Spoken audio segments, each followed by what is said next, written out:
Olá rapazes e moças, e uns e outros, meu nome é Michael Jefferson e seja bem-vindo para mais vídeo do canal Galera Piratas do Caribe. E o assunto de hoje é um 9 alguma coisa com 9 curiosidades sobre a Companhia das Índias Orientais.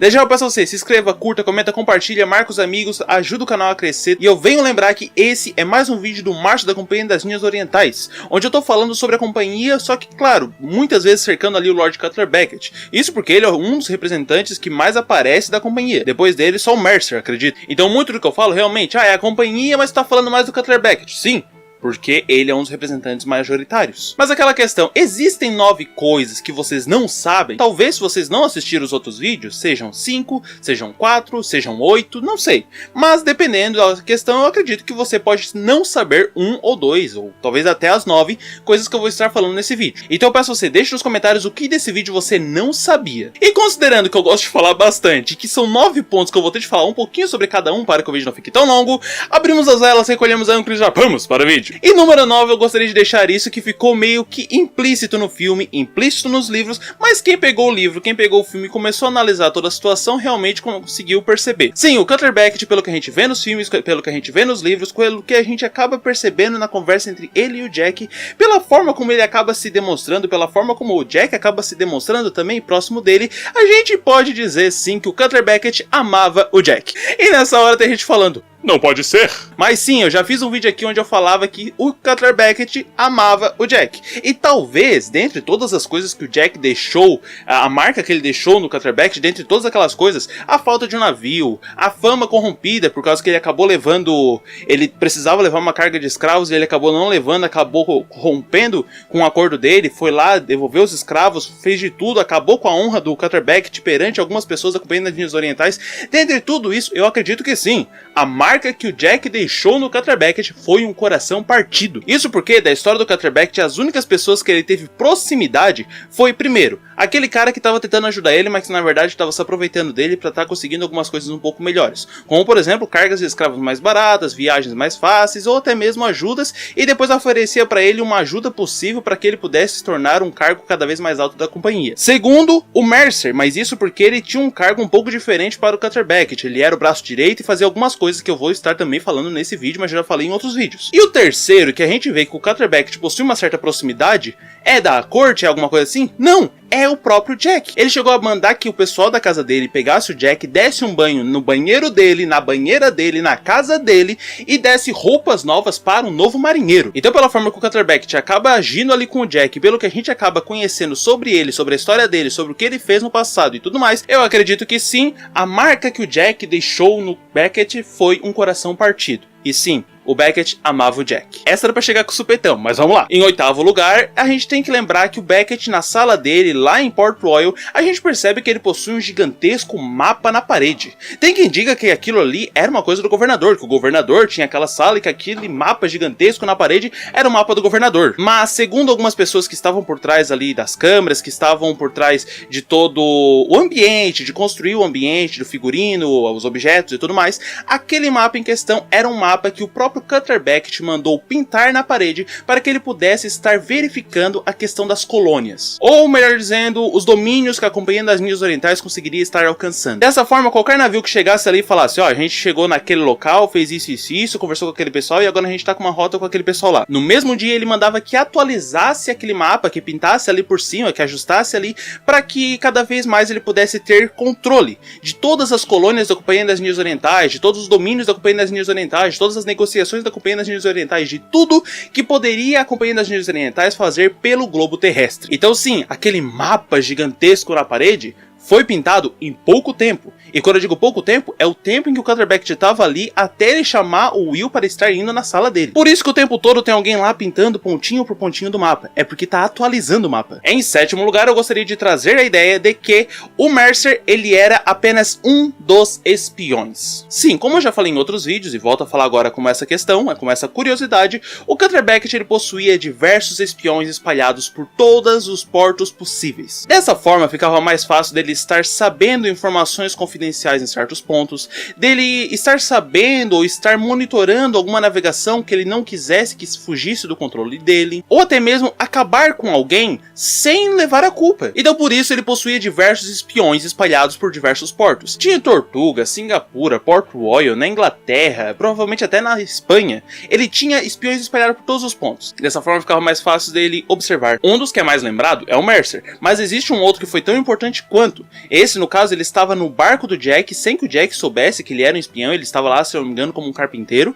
E lá no navio ele ficou encarregado de mandar informações para o Beckett quando o navio chegasse lá em Calabar. E aí acabou acontecendo o que você já sabe, né? Não sabe? Dá uma olhada nesse vídeo. Aproveitando que eu falei que o Mercer era um espião, eu volto e boto aqui a sexta posição, que no caso o Mercer não é só um espião. Como eu já falei em um outro vídeo, nesse caso um vídeo sobre a história do Lord Cutler Beckett, o Mercer ele era muito mais do que só um espião. Ele era um espião e um assassino. Tá, mas os espiões já eram assassinos? Tá, mas o jeito do Mercer era um pouco diferente. Não só era diferente, como também foi ele que acabou matando o governador Edward Swan. E isso fica bem marcado quando o Beckett está conversando com o Mercer, e o Mercer acaba soltando que o governador falou que ele estava meio curioso com o baú, e aí o Cutler Beckett fala, tá, ele sabe?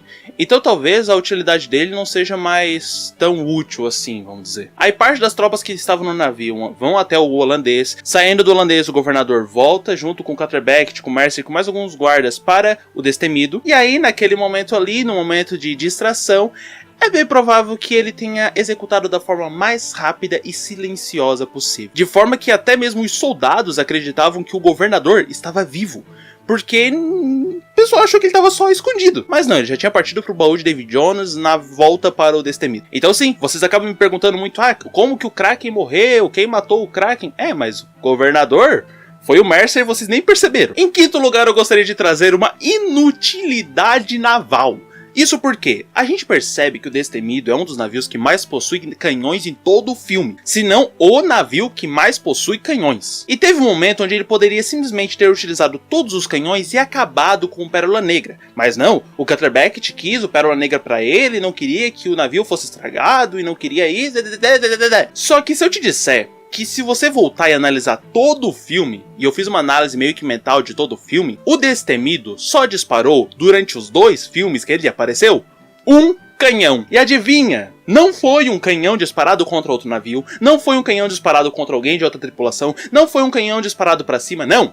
Foi justamente o canhão que o Jack acabou disparando para acertar o mastro, para a corda puxar, para ele voar e aparecer lá no Pérola Negra. Então o navio que tinha mais de 100 canhões não utilizou nem 2% dos seus canhões nos 2 filmes que apareceu.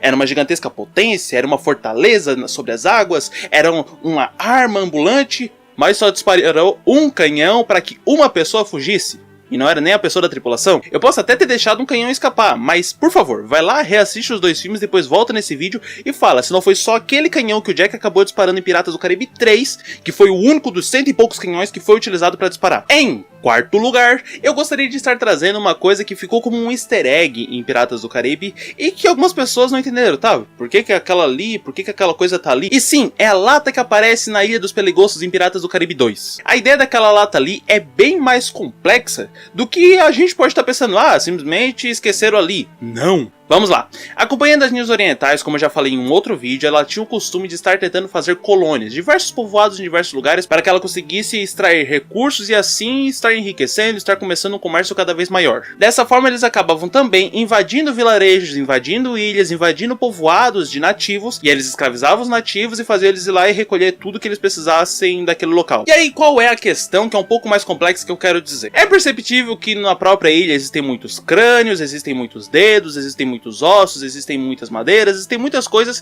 que parece que não estavam ali normalmente, que simplesmente vieram de fora. Isso pode ter vindo de navios piratas, de navios de pessoas que estavam naufragando e precisaram correr para a ilha e aí foram pegos pelos pelegostos, mas a coisa que eu acho que mais faz sentido nisso é que provavelmente quando a Companhia das Ninhas Orientais tentou colonizar a Ilha dos Pelegostos, não deu muito certo. Ao tentar entrar na ilha, aconteceu pra eles a mesma coisa que aconteceu pro Will. Todos eles foram sedados, todos eles foram capturados, todos eles foram devorados e o navio foi utilizado sei lá pra quê. E o fato daquela lata de páprica tá ali é simplesmente uma amostra de que sim, As pessoas foram capturadas, os alimentos, as bebidas que tinham no navio foram capturados, foram pegos e foram todos levados para a tribo. E é isso que eu queria deixar nessa posição, que de uma forma bem sutil, o filme nos mostrou que não foram todos os povoados que a Companhia das Índias Orientais conseguiu estar escravizando. Simplesmente quando chegaram na Ilha dos Pelegossos, eles viram que não foi tão fácil assim.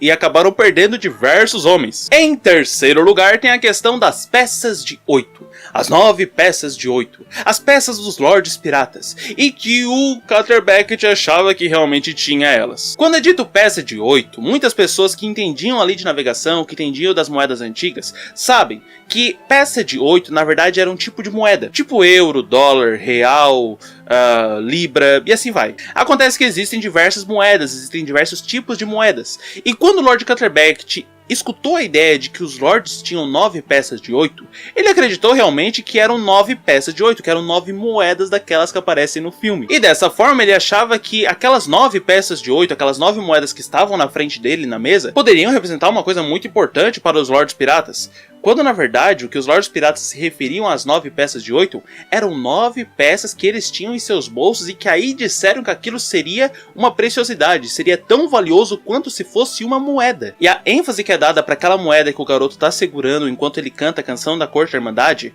é porque aquela ali era uma peça de 8 moeda normal, não era uma peça de 8 peça de 8. Era apenas para lembrar a ideia peça de 8. E o que eu quero deixar nesse aqui é que o Lord Cutter Beckett se achava tão interessante, tão importante, tão conhecedor de todas as lendas, tão conhecedor de tudo, que ele achava que ali na mesa dele, talvez por ter conseguido com um garoto que cantava, com algum Lord que ele pode ter ali passado próximo, ter atacado o navio e ter encontrado uma peça de 8 lá, ele achava que ele possuía as 9 peças de 8, quando na verdade ele possuía apenas 9 peças de 8 comuns. Em segundo lugar, e sim, já quase finalizando essa lista, tem a questão do Lord Cutter Beckett talvez ser a última pessoa que de certa forma realmente foi lá perseguir os piratas. Como eu já deixei bem claro na história do Cutter Beckett, que mais uma vez eu vou deixar aqui pra você no card, ele possuía essa raiva pelos piratas, pelo que ele passou na adolescência dele, basicamente. Ou ali da adolescência pra fase adulta, quando ele estava numa viagem. Ele passou por um transtorno, por um problema gigantesco. E sim, isso causou um trauma tão grande nele, que num primeiro momento, ele queria ser uma pessoa extremamente bem conhecida no comércio. E depois, ele queria ser uma pessoa extremamente bem conhecida, não só no comércio, mas também na caça aos piratas. Só que pelo que nos é apresentado em Piratas do Caribe 4 e Piratas do Caribe 5, depois de Piratas do Caribe 3, a companhia esqueceu de estar perseguindo os piratas. E eu falo isso porque até mesmo o Sr. Groves, que faz parte de diversas tripulações e que estava na tripulação do Hector, ele em momento algum nem mesmo cita a ideia da Companhia das Índias Orientais. E em nenhum dos outros 2 filmes a ideia da companhia é citada, porque provavelmente eles estavam só fazendo, só entre várias aspas, eles só estavam fazendo a questão do comércio e da colonização. A questão da caça aos piratas e tudo mais acabou assim que o Cutter Beckett morreu. Provavelmente porque eles perceberam que, era um pouco difícil de uma companhia gigantesca estar batendo contra uma companhia gigantesca de piratas. E segundo, que aquilo ali era só uma perseguição do próprio Cutter Beckett. Era uma ideia, era uma motivação só do Cutter Beckett. Talvez por essa razão, talvez essa seja a razão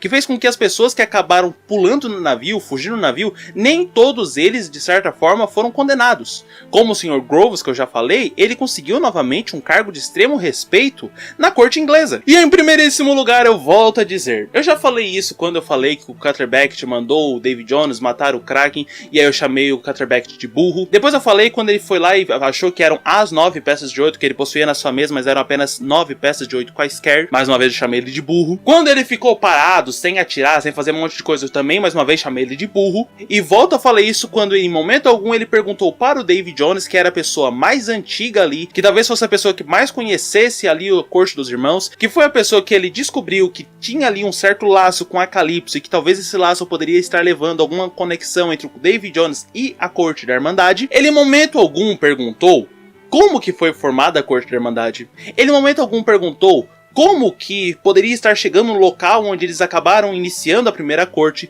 Ele em momento algum perguntou para o Davy Jones como chegar na Ilha Naufrágio, onde fica a cidade Naufrágio e a Baía Naufrágio. E o porquê eu digo isso? Porque, como eu já falei em um outro vídeo, o Davy Jones foi a pessoa que acabou conspirando contra Calypso para estar reunindo 9 piratas e assim fazer um feitiço para estar reunindo forças, para estar extraindo o poder dela, estar colocando em peças de 8, estar colocando em objetos, no caso, e assim ela viraria uma forma humana, e tudo aquilo aquilo, ao que tudo indica, foi feito sim na Ilha Naufrágio. Então Davy Jones sabia sim onde fica a cidade Naufrágio. Não é à toa que ele foi lá sozinho, ele entrou sozinho pelo teletransporte, mas ele sabia onde era e sabia como entrar. E o Cutter Beckett não perguntou pra ele como fazer isso. Se ele tivesse perguntado desde o início, ele não precisaria da bússola do Jack, ele não precisaria de nada desse tipo, ele poderia ter chegado lá dentro antes mesmo da corte ter se reunido. E dessa forma ele poderia ter acabado com os piratas enquanto os piratas entravam. E nessa última colocação, em primeiríssimo lugar, e sim eu gostaria de deixar essa como a mais importante a ser destacada entre as curiosidades que é dita sobre a Companhia das Ninhas Orientais, mas mais precisamente sobre o Cutter Beckett, é que o Cutter Beckett foi burro ao não perguntar para o Davy Jones se ele tinha algum laço com a corte da Irmandade, porque bastava isso. Ele era um conhecedor de diversas lendas, ele era um conhecedor de diversas ideias, diversas coisas de povos antigos. Ele não pensou em perguntar para a pessoa mais antiga que ele poderia estar presente como poderia estar originando, como poderia estar chegando naquele local. E esse foi o vídeo de hoje, eu espero que vocês tenham gostado. Se gostaram, não esqueça de se inscrever no canal, curtir esse vídeo, compartilhar para seus amigos que gostam de Piratas do Caribe, me siga nas minhas redes sociais, mas principalmente no meu Instagram, @cap.maicon, e dê uma olhada principalmente na playlist que eu fiz sobre o março da Companhia das Ninhas Orientais. Dá uma olhada nos outros vídeos, dá uma olhada em tudo. Seja bem-vindo se você for novo, e seja novamente bem-vindo se você já faz parte do canal, certo? E até o próximo dia onde eu trarei um vídeo falando sobre Piratas do Caribe, sobre a Companhia das Ninhas Orientais, e já aviso que o verso dessa terça-feira, já vou dar esse spoiler, é sobre a batalha um versus entre o Cutter Beckett e o Salazar. Até que eu poste esse vídeo, ou qualquer outro vídeo, não tire os olhos do horizonte. Até lá! Tchau! Deixa o like nesse vídeo, ajude na divulgação. Ative o sininho e compartilha, irmão. Deixe a sua opinião, não esqueça de se inscrever. Se você não for inscrito, Davy Jones vai errar.